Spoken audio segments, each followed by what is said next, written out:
Dr. Siddiq Pulagal is joining us from UK. He is a senior respiratory consultant at Manchester University Hospitals. He is involved in the planning of care arrangements and has experience in managing hundreds of COVID patients.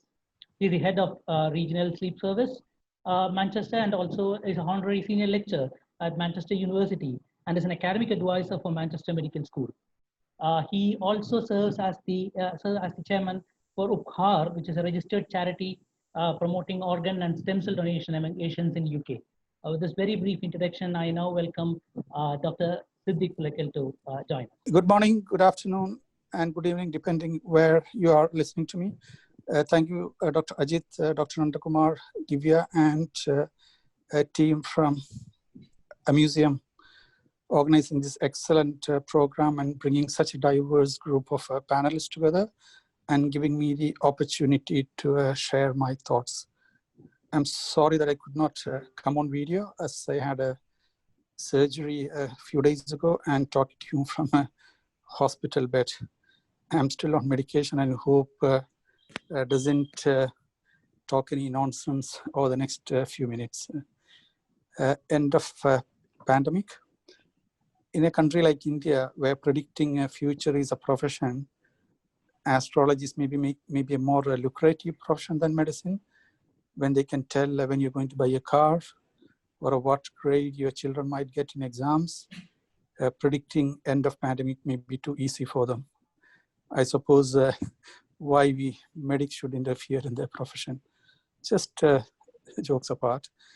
Medical world started predicting not the end, but also the trajectory of a pandemic the day it started, and sometimes they got it wrong, but mostly the most credible ones got it right. In March itself, it was predicted that the COVID is going to be peaked in India around the end of July, August, and I think that's something is going to be true now. But I think the real question for the public is when things can be normal for them, not when the COVID ends. I think these two questions are different. The number of cases will go down slowly, and it will be for different countries. And there may be some countries COVID might start appearing for the first time even now. And probably for India, it is likely to be definitely next year, maybe towards the end of next year. But for the public and healthcare, normalcy returning only in a graded fashion, as Dr. Raman Kuti mentioned, which will differ again from countries to country and will be highly influenced on the political and government decisions from input by the medical team or advisors in that particular country.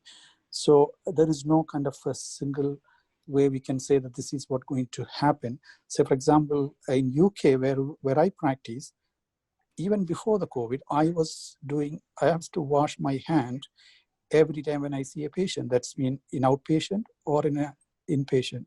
So sometimes I skip an examination so that I don't have to wash my hand. But in maybe some other countries, this is not a practice. So probably that might come into effect. So that can be a big change for them. And for us also, there may be other changes. For example, like wearing a PNU apron when see each patient. This all depends on how we learn the lessons and how we kind of take collective decisions and influence the public behavior. Now, on 27th of March, I wrote to our Honorable Health Minister, Shailaja Teacher, about making a backup plan for home care, as I knew it is inevitable and a matter of time. And also, public would need some time to psychologically to come in terms with the home care concept and the health authorities' time to plan. I was really worried about a possible out-of-hand situation in Kerala, because only me and my wife and children lives here, but all my extended family, friends, everybody's in Kerala. And I knew if it goes out of hand, how disastrous it could be. This was a time in March 27 or end of March, when Kerala had less than 200 cases, and each patient were treated like by a medical board, and discharge was celebrated with a cake cutting. when I was listening to IMA and some other health medical professionals, channel discussion, not all of them, they also were discussing strategies about the the different pressures in ventilation and how the hospital care is arranged. I didn't see much of home care idea at all anywhere. And I thought it is not just only the government, but even the healthcare professional altogether is blind spot to this kind of a concept. Now, on April 5th, I participated in a webinar arranged by some of my friends in Kerala. Yes. And I believe it was attended by more than 300 doctors. And I think some of the panelists also were in that. I shared my thoughts in that why home care may be needed in Kerala, maybe in a few weeks or maybe a few months, and when that may need to happen.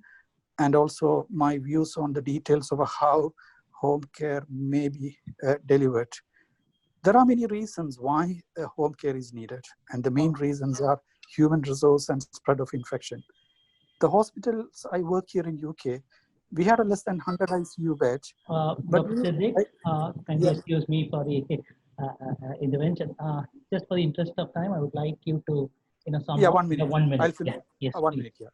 The hospital I work here in UK, we had less than 100 ICU beds, but we are ready with up to 500 ICU beds if needed. Could open up a new ICU or a ward within few hours of notice. Rota for doctors and all other health ready. A plastic surgeon and dermatologists are trained and deployed appropriately. Though in Kerala we may have enough doctors, this level of planning is a challenge as healthcare workers are not under single command, as majority work privately. So this is an important reason. Now, healthcare human resources is proficiently needed to be channeled to the patient who need it most. Now, second reason is the spread. When someone develops a fever or a COVID symptoms, he starts spreading from the moment until it is diagnosed and moved to a treatment center. He may call his relative to drive him down to a GP, go to a pharmacy, lab, in between may go for a coffee and walk around until he is detained. Now, this is the most dangerous situation where the spread is happen. Now, even a movement of patients within the treatment center can increase the spread. So we can imagine a patient with a COVID, moving around the community, how dangerous it can be. Now, I've not listened to any of the news or read papers since I took ill. So I don't know what's the latest on the development in Kerala about the home care. But this morning I saw a post in one of the group that Kerala may start or going to start the home care. The detailed plan. I request you to kindly wind up now. Let